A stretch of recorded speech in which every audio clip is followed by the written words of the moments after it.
Prince Harry's possible return to Britain is no longer just vague gossip or another passing royal rumour. According to the latest round of commentary and reporting, people around Harry and Meghan are now openly discussing a future in which the Sussexes spend more time in the United Kingdom, perhaps even part-time, while still keeping their life outside the country. And that immediately raises the question that sits underneath everything. Is this really about family healing, or is it about money, status, security, and a brand that has run out of oxygen in America? The language around this story has changed dramatically. Not long ago, Sussex sources were insisting that Harry had no interest in living in the UK again.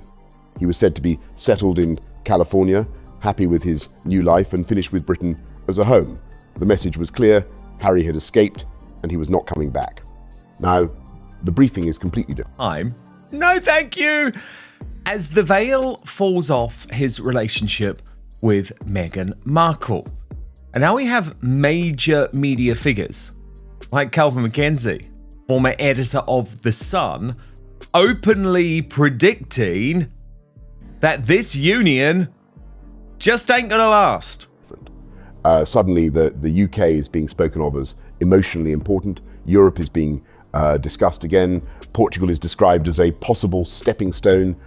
And Harry is being framed as a man who wants his children to see the work he does, experience Invictus, and understand the British side of their family.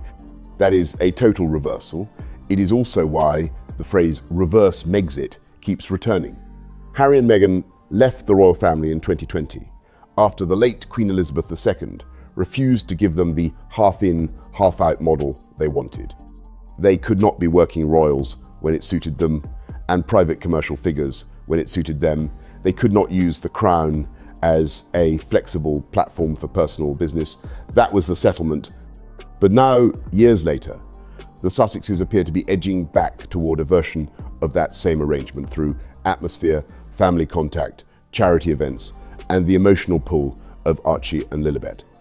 The reported plan around the 2027 Invictus Games in Birmingham is especially important. Reality is that it's probably lasted longer than some of the critics would have believed it to have lasted, right? If they're still, look, nobody wants the marriage to go pop, does it? Nobody wants it, with the exception probably of Dan Wood, right? Nobody wants it, right? Nobody wants it to go pop. So, but if it does last another 3 or 4 years. According to the discussion, people around Harry are imagining a summer where Harry, Meghan, Archie, and Lilibet are all in the UK, publicly visible around Invictus events. Harry is said to want his children to see him on stage and understand the work he considers one of the most meaningful parts of his life, aside from being their father. On the surface, that sounds touching. Invictus is Harry's strongest public achievement, and it is a cause with genuine emotional weight. But critics see something else: the possible public unveiling of the Sussex children on British soil as part of a wider campaign to soften the public and pressure the palace. That is why this story is so sensitive. Archie and Lilibet are children and should not be attacked or blamed for adult choices, but the decisions made around them can still be questioned. Is now pushing this narrative via the mainstream media. I think there are people on two sides of this blanket, and they each of them have a thread in their hands and they're pulling it. You know, I think it is being unpicked. Whether this actually happens, I don't know. And you have your wonderful sources in the palace. I don't. I'm just showbiz queen. So, and I've got some fingers in the Harry and Meghan pie. So all I can tell you for sure is they want it to happen, and they think. If the children have been kept mostly private for years, and then suddenly become visible when their appearance helps Harry and Meghan rebuild royal relevance, people will ask why. If their presence is used to argue for better security, more royal access, or warmer public opinion, critics will see emotional leverage. The children themselves are innocent. The strategy around them is not beyond scrutiny. The idea is not that the Sussexes would simply appear once in Birmingham and disappear again.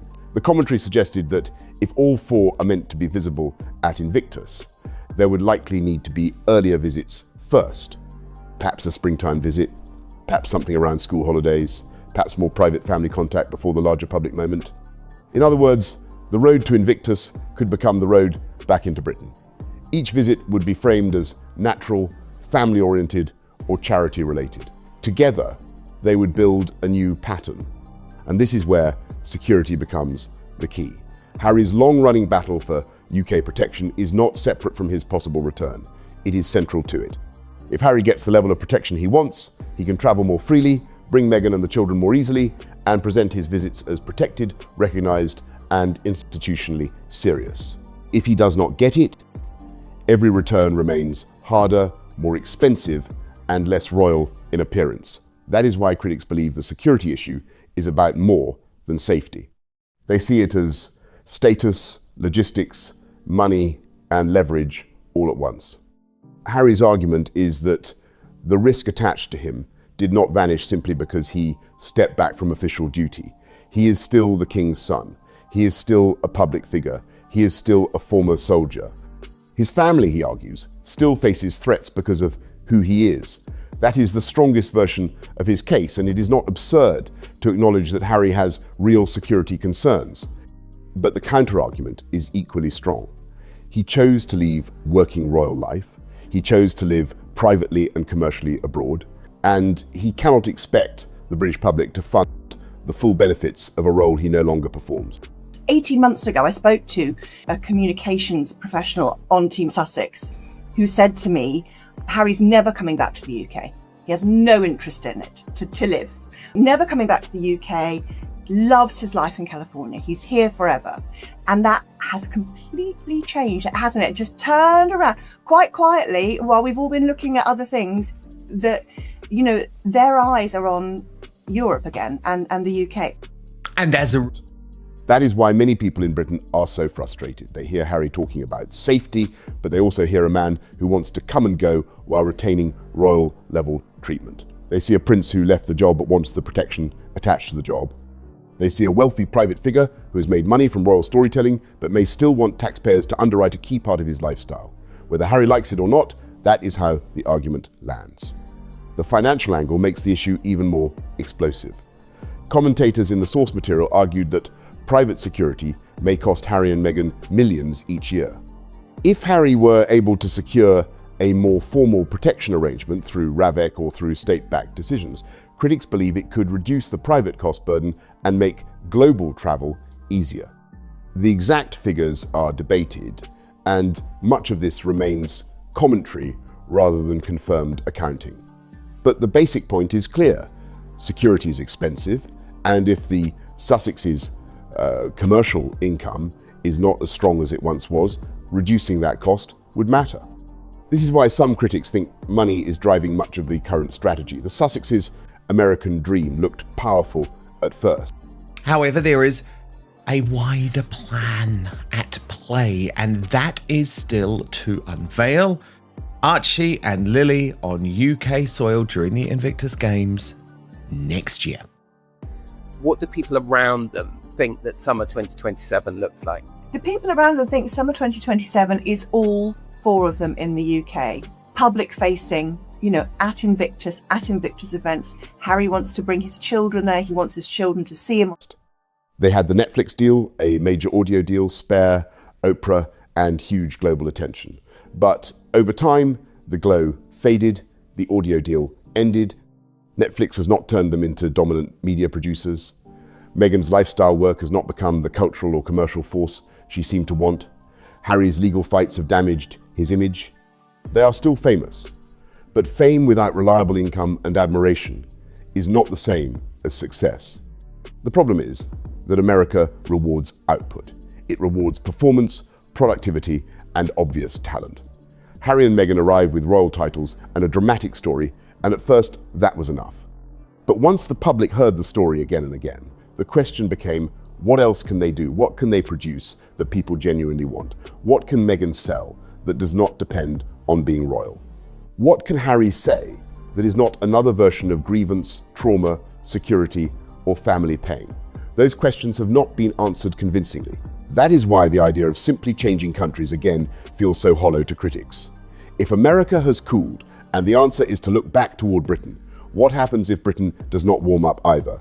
Do Harry and Meghan then try another market, another base, another reinvention? That he does there, which he regards as, his most meaningful role, aside from being their dad. So yeah, that's what it looks like to them. I actually think if that's going to happen, I think that we're going to have to see them again a couple of times before Invictus. I would imagine that they must come out in the Easter holidays. The kids are both at school. I would imagine there must be some kind of springtime visit to work, to step up to Invictus. Yeah, I mean, I'm definitely hearing a lot of... At some point, the issue cannot be the country, the press, the palace, the platform, the producer, or the audience. At some point, the issue becomes the product itself. The Sussexes have been given opportunities almost nobody else would receive. And yet the pattern keeps repeating. Huge attention, high expectations, messy execution, and then another attempt to shift the story somewhere else. That instability is not only a brand problem, it is a family problem. Archie and Lilibet are growing up inside a life shaped by adult conflict, geography, publicity, and unresolved royal status.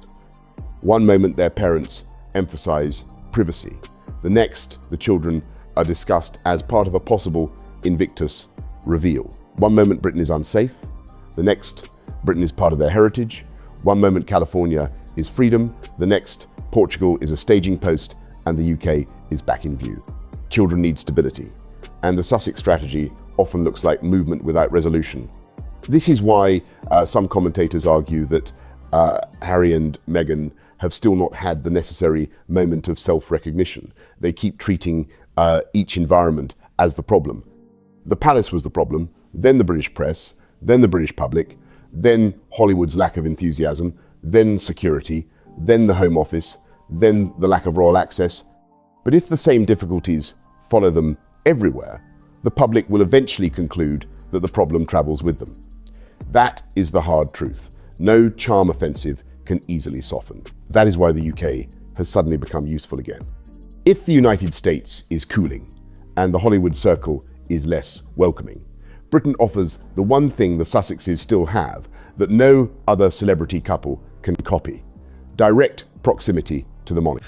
Total craven obsession with the security battle, because of course as soon as he gets that, he feels that he can travel in and out as much as he wants to live this sort of part-time life where he can spend as much time away from Meghan as humanly possible. A meeting with King Charles is more valuable to their brand than another podcast clip. A British Invictus appearance with the children is more emotionally powerful than another California lifestyle post. A palace stay would say more about Meghan's status than any commercial campaign. Royal access is the product. But Britain is not simply waiting with open arms. The British public remembers what Harry and Meghan said and did. They remember the Oprah interview, the Netflix series Spare, the accusations about the family and the way the country and its institutions were portrayed. Many people did not enjoy being painted as part of a hostile or backward environment. They did not enjoy seeing the late Queen's final years overshadowed by family conflict. They did not enjoy watching Prince Philip's last period of life unfold alongside Sussex drama. The wounds are not as old as Harry may wish they were. That is why a charm offensive aimed at Britain will be difficult. Harry may want to be liked again by ordinary people. He may want to revive the old easygoing Prince persona. He may want to talk sport, appear on friendly shows, and act as though enough time has passed. But public trust does not reset because America cooled. People will ask, what has changed? Has Harry apologized? Has Meghan, have they stopped briefing? Have they accepted the consequences of leaving? Have they shown that they can be trusted with private family access? Without clear answers, the charm offensive looks like strategy rather than sincerity. The marriage question sits directly in the middle of this. Major media figures are now speaking more openly about the possibility that Harry and Meghan's union may be under strain. Kelvin Mackenzie, the former editor of The Sun, was quoted making the prediction that if the marriage lasts another 3 or 4 years, it would be a surprise to him. That is his opinion, not fact. But the fact that people with large media platforms are now willing to discuss the marriage in those terms shows how far the conversation has moved. The Daily Mail's Alison Boshoff has also reported in a way that suggests the mainstream press is more willing to problems. And that's just not okay. There needs to be a stop to Harry and his man-child behavior. Well, indeed. And how does any of this add up? Because you had Meghan briefing over the trip to the UK. Oh, no, of course, she's not going to be the one to unveil the children, which is nonsense in itself, given we know how much she's used them on her Instagram account. While at the same time, Harry's friends saying, oh, no, he wants the kids to see Harry's changing feelings. The phrase used in earlier reporting, the veil is lifting, has become central. It suggests that Harry may no longer see Meghan and the life they built together through the same romantic haze that existed at the beginning. Again, this has to be framed carefully. Nobody outside the marriage knows exactly what is happening inside it. But public patterns invite public questions, and the patterns are difficult to ignore. Harry increasingly appears restless. Meghan has been less visible at key moments. Harry's friends are said to be briefing about a UK return. Meghan is said by some sources to support reconnecting with Harry's English side, but critics doubt she truly wants to return to a country where her popularity is so weak. Harry may miss home. Meghan may need royal status but dislike royal life. Harry may want his children near Charles. Meghan may want the brand value of that connection without the British hostility that comes with it. Those tensions would be difficult for any couple. This is why some commentators believe Harry's desire for part-time UK life is connected not only to public strategy, but also to private unhappiness. If he is spending more time away from Meghan, or wants more time in Britain, that inevitably raises questions about the state of the marriage. But even here, caution is needed. A husband can miss his country without wanting to leave his wife. A couple can disagree about geography without collapsing. Still, in the Sussex case, every private question becomes public because their entire post-royal life has been built in public. There is also the possibility that both things are true. Harry may be unhappy in parts of the marriage and still committed to keeping the family together. Meghan may be frustrated with Harry's desire to reconnect with Britain and still understand that the brand needs his royal connection. They may be strained and strategic at the same time. Marriage, money, children, public image, and royal status are all tangled together. That is what makes the Sussex situation so complex. The source discussion also raised Lady Colin Campbell's claim, made in another context, that Harry may have found emotional comfort in a local female friend. That claim remains unverified and should not be presented as fact. But its circulation matters because it reflects a wider belief among critics that Harry's emotional life may no longer be centered on the Sussex project in the way it once was. Whether that specific claim is true or not, the larger narrative is clear. The marriage is no longer being treated as untouchable. Meghan's absence is part of that narrative. Some believe it is strategic because her own brand is struggling and she wants distance from Harry's legal and security problems. Others believe it reflects tension between the couple. Some point out that Harry increasingly describes himself through fatherhood and causes, while Meghan's public role beside him seems less consistent than it once was. None of this proves separation or collapse. But it adds to the impression that the united Sussex front is weaker than before. Meghan's own position is difficult. If she truly wants a Hollywood career and independent lifestyle brand success, a return to Britain may feel like a retreat. Britain is where she was criticised, constrained, and placed below Catherine in the royal hierarchy. California is where she can shape her own world. But if California is no longer delivering the status, money, and admiration she hoped for, then royal connection becomes useful again. That is a brutal contradiction. She may dislike the source of the value, but still need the value. That contradiction is also why critics doubt claims that Meghan is genuinely enthusiastic about reconnecting with Harry's English side. They think she is enthusiastic about what the connection can do for the brand, not about Britain itself. A Duchess brand works better when the Duchess is visibly connected to royalty. A lifestyle product attached to a woman frozen out by the monarchy has limited magic. A lifestyle product attached to a woman whose children are seen with the king, whose husband is welcomed at a palace, and whose family appears at Invictus in Britain has much more commercial power. The children, again, become central. If Archie and Lilibet are shown publicly in Britain, it would be a major emotional moment. The Sussexes could frame it as natural family life, children seeing their father's work, meeting their grandfather, and understanding their heritage. Critics would frame it as a calculated reveal after years of privacy, timed to revive the Sussex brand and support the security campaign. The truth may contain elements of both. Families can be sincere and strategic at the same time. That is exactly why the palace has to be careful. Charles may want to see his grandchildren. That is human. But if the children become leverage in Harry's security fight or his public return, the monarchy is pulled into a trap. The king's personal longing becomes a political and media tool. A private grandfatherly desire becomes part of a public negotiation. Well, do you want to know my theory on it all? I think there are two things going on, P. Dinah. So, yes, the first is the unhappiness within the marriage. Anyone who has been a regular viewer of this channel knows that he is miserable, right? Like the veil has. And once that happens, William will inherit the consequences. William is the person most likely to resist any soft Sussex return. Charles may be emotional. William will be practical. He has watched Harry and Meghan attack the family, damage Catherine, publish private details, and create years of instability. He has 3 children to protect and a future reign to prepare for. He may understand Charles wanting to see Harry privately. He is unlikely to support Harry and Meghan rebuilding a semi-royal platform in the UK. For William and Catherine, the prospect of the Sussexes returning part-time is a nightmare. It would bring the drama back onto their territory.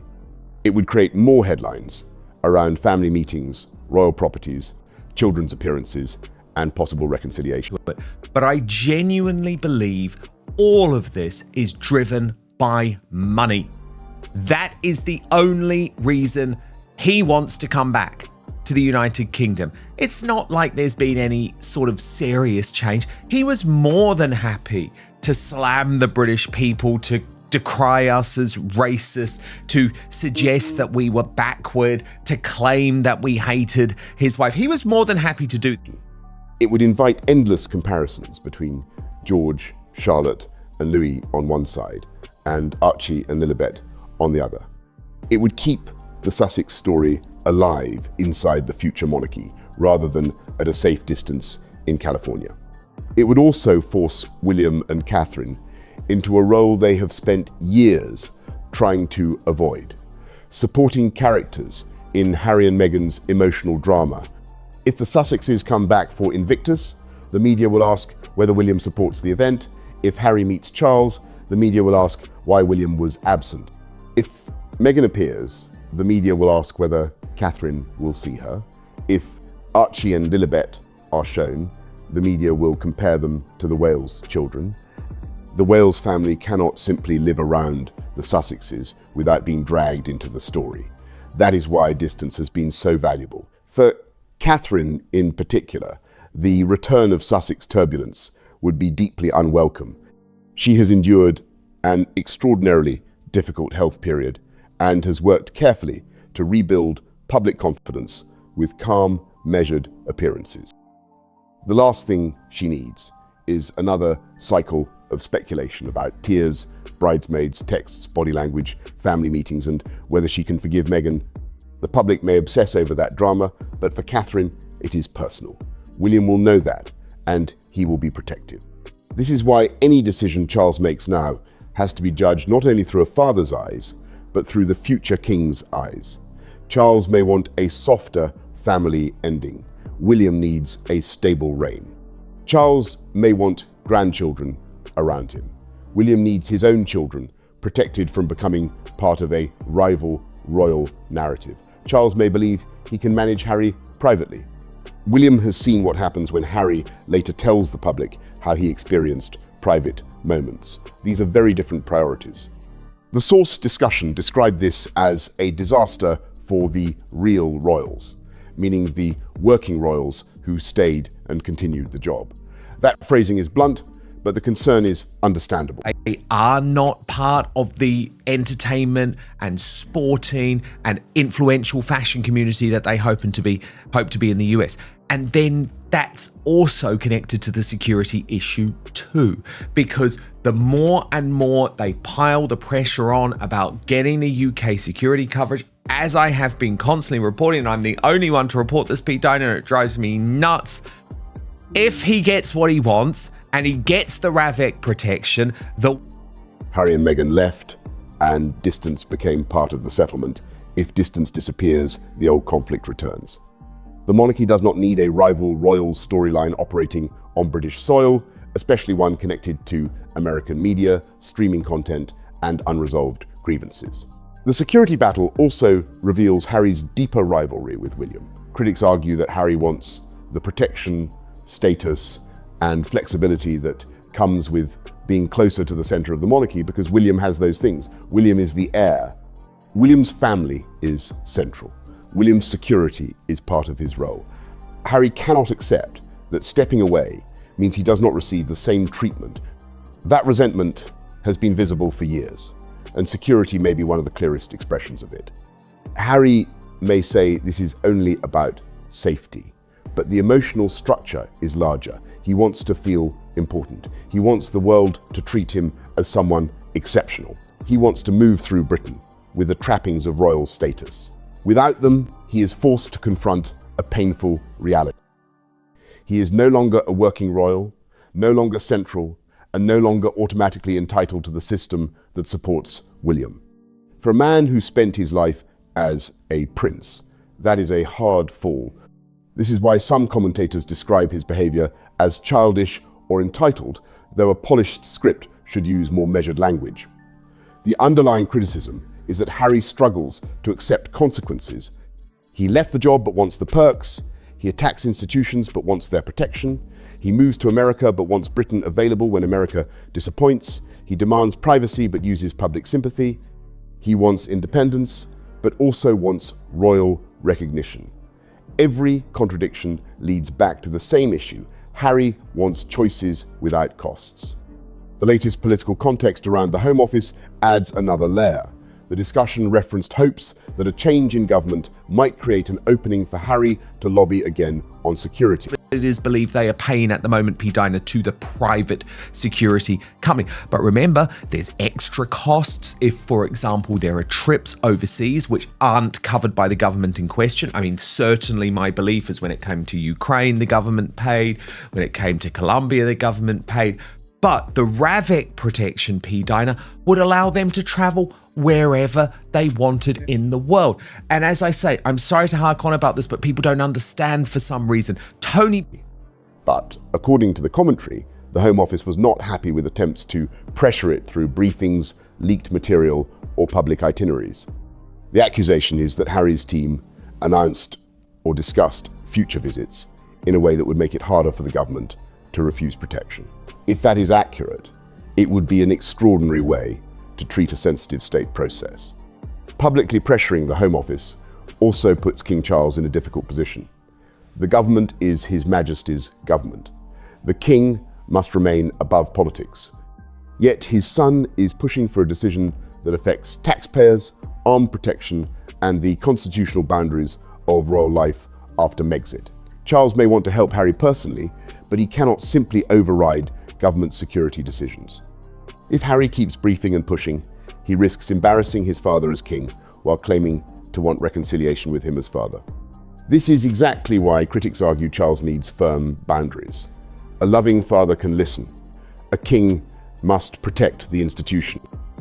If Harry is allowed to use emotional access to Charles as leverage for security, housing, or public rehabilitation, the monarchy's authority weakens.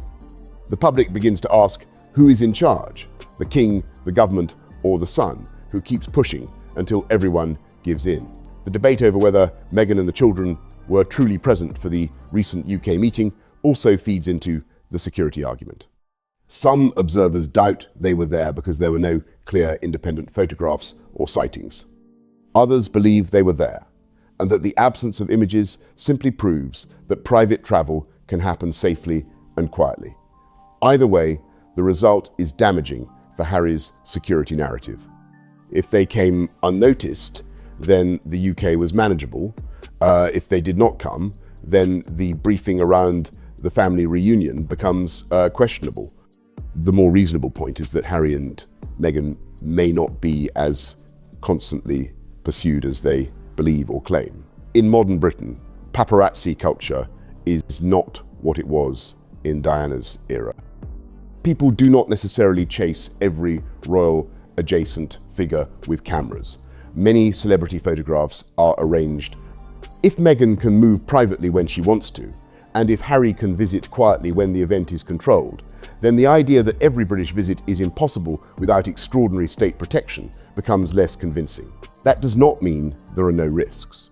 Harry is famous and controversial, and security professionals should assess threats carefully. But risk is not the same as entitlement. Many public figures face risk. Not all receive permanent, state-funded, armed protection everywhere they go. The question is not whether Harry would prefer more security. Of course he would. The question is whether the public should provide it for someone who chose a private life. Well, what more can happen? I mean, why is this something that is even on the table to even talk about? Has he been given some kind of leeway that, okay, well, just maybe it might happen? Like, why is this even still something that he can start trying to get, going again? Well, again, without wanting to get too political here, P. Dinah, there was bad news for Prince Harry yesterday. So we saw the images of King Charles, his father. The broader public mood is not on Harry's side. Many people are tired of the complaints. They are tired of the sense that every Sussex problem becomes someone else's responsibility. If America dislikes them, Britain must take them back. If private security is expensive, the state must help. If the marriage is strained, the palace must make space. If the brand needs oxygen, the children and the king become part of the story. That pattern is why critics are hardening. And yet Harry and Meghan may believe they can still shift the narrative. They may believe that if they keep framing the children as the emotional bridge, keep linking Harry to charity and Invictus, and keep presenting Britain as part of their family future, the resistance will soften. That may be why the 2027 Invictus Games feels so important. It gives them a deadline, a stage, and a cause that is difficult to criticize directly. But Invictus also creates risk for the Sussexes. If the event becomes too much about Harry, Meghan, and the children, critics will accuse them of overshadowing veterans. If Meghan appears after a long absence, coverage will focus on her clothes, expressions, body language, and relationship with Harry. To what is required of him, and that's a problem. And I can see that the king is just not going to, I think, upstand his rule, and I think William needs to be the one making all of the decisions from here on out. Anything to do with Harry, it needs to go to William, because he'll know how to address it. The king won't. If the children appear, the privacy question will explode. If Charles shows warmth, it will be read as royal endorsement. If William stays away, it will be read as family division. Every possible outcome carries a headline. That is why the Sussexes' next moves must be handled with more discipline than they have shown in the past. If they truly want family reconciliation, they need silence, humility, and time. They cannot brief one week that they want peace and then pressure the Home Office the next. They cannot ask Britain to accept them while acting as though Britain owes them.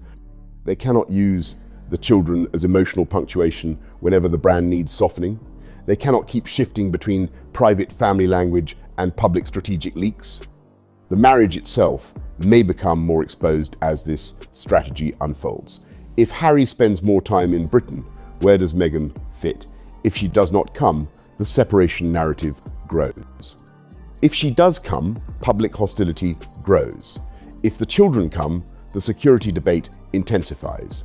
If they do not come, Charles's emotional reason for opening the door weakens. There is no easy path because the contradictions are built into the Sussex position.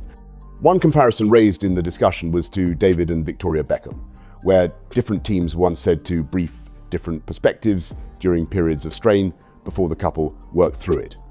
That analogy is useful because it shows how public couples can become competing communications operations when private tension rises. If Harry's friends are briefing that the veil has lifted, and Meghan's side is briefing that she supports reconnecting with Harry's English side, those messages may not be fully aligned.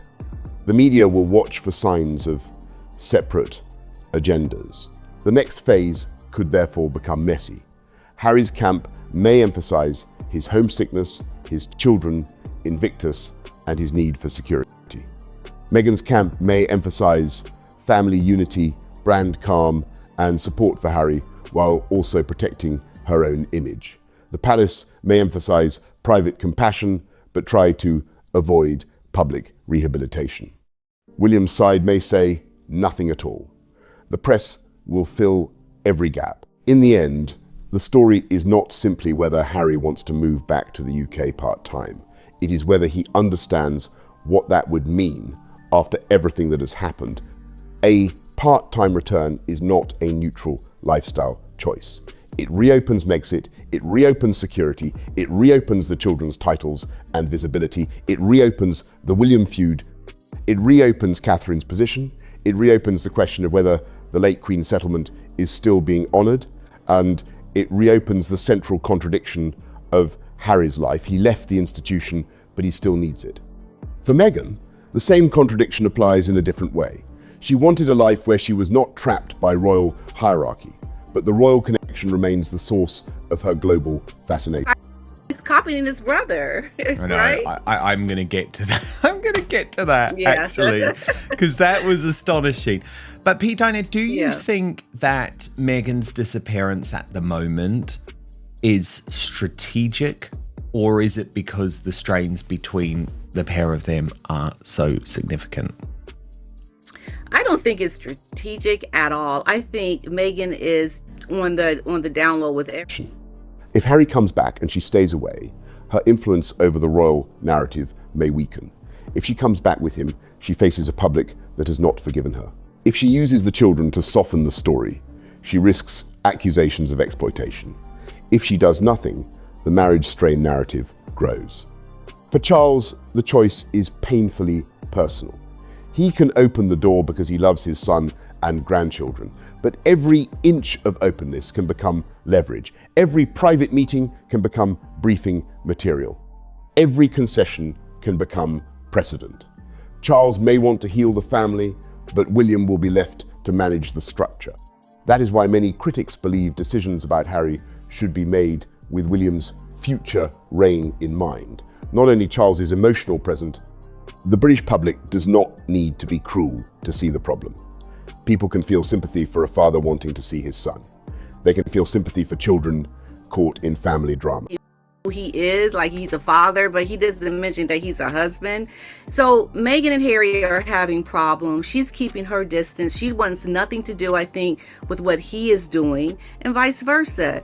This is just something they're going to have to try to work through, because this is new territory for them in terms of this dynamic of their relationship and communication publicly when they're not getting along behind the scenes. Like, how do you do this? How do you really fake it when They can believe security threats should be assessed professionally, but they can also say no to a stealth return to privilege. They can say no to taxpayer-funded restoration.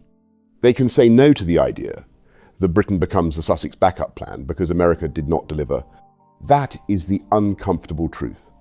Harry and Meghan's Freedom Project has not produced the stability they wanted, America is colder, the media deals are weaker, the marriage is under greater scrutiny, security remains unresolved, money may be tighter, Britain is being reconsidered, the children are becoming more central, Invictus may become the stage, and the monarchy is being asked, slowly and emotionally, to reopen doors that were closed for a reason. Harry may call it coming home, Meghan may call it reconnecting with his English side, supporters may call it family healing, critics will call it reverse Megxit.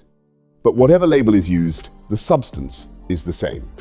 The Sussexes appear to be searching for a way back to royal relevance after discovering that life outside the royal system is not strong enough on its own. Okay, so 100%, no. she hates it here. Yeah. She hates us. I mean, Right. why did this ever come up? So look, absolutely. And what you've got now is what happened in the past with David and Victoria Beckham. Now, of course, those two sorted it out. But for a period, what you had with David and Victoria Beckham were their own teams briefing the same media outlets from the different